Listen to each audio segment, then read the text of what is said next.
and the country has just 6 months left before a consignment of third Johnson & Johnson vaccine expires. This coming at a time when the Ministry of Health and a number of health officials in the counties are lamenting low COVID-19 vaccination rates since the review of COVID-19 regulations in March.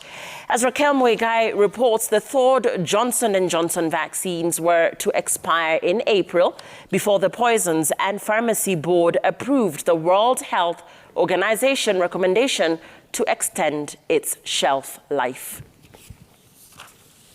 The decision by the Poisons and Pharmacy Board, PPB, to extend the shelf life of third Johnson & Johnson vaccine appears to have saved the country from recording another loss of millions of doses of COVID-19 vaccines through expiry.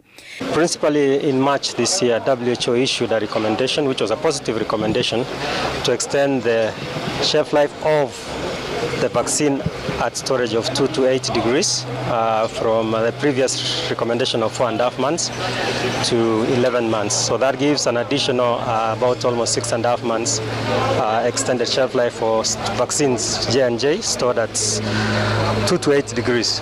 But the shelf life of frozen vaccine at -15 to -25 degrees still remains 24 months for the J&J vaccine. In March, when the Ministry of Health was announcing the loss of at least 800,000 doses of the AstraZeneca vaccine, it also raised an alarm of at least 1 million doses of Johnson & Johnson vaccine that were to expire by the 15th of April. Those ones have been extended to, what is the date again? October the 2nd. So there are still vaccines that we are continuing to use. The concern at the time was low vaccination rates. And despite PPB's decision, that concern still remains, with the ministry saying that achieving 10,000 vaccinations in a day countrywide has been quite a struggle. In the recent past, we've been doing a bit well, but for the last 2 months, the numbers are going down. Most people are not willing to take up the vaccine. Because initially we were at around 60%, but now I think we are way below 20%. Very few are coming.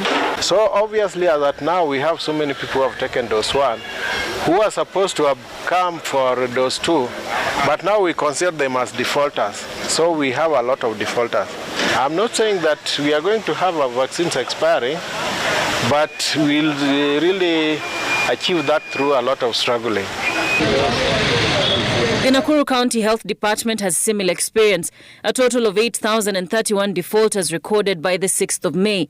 In Kajiado, Kirinyaga and Nandi counties, the situation is very much the same.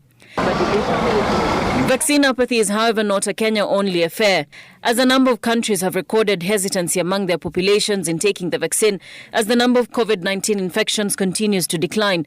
Additionally, AstraZeneca had on April 29th warned about a global supply glut, struggling to compete with Pfizer and Moderna, owing to its vaccine's relatively limited shelf life.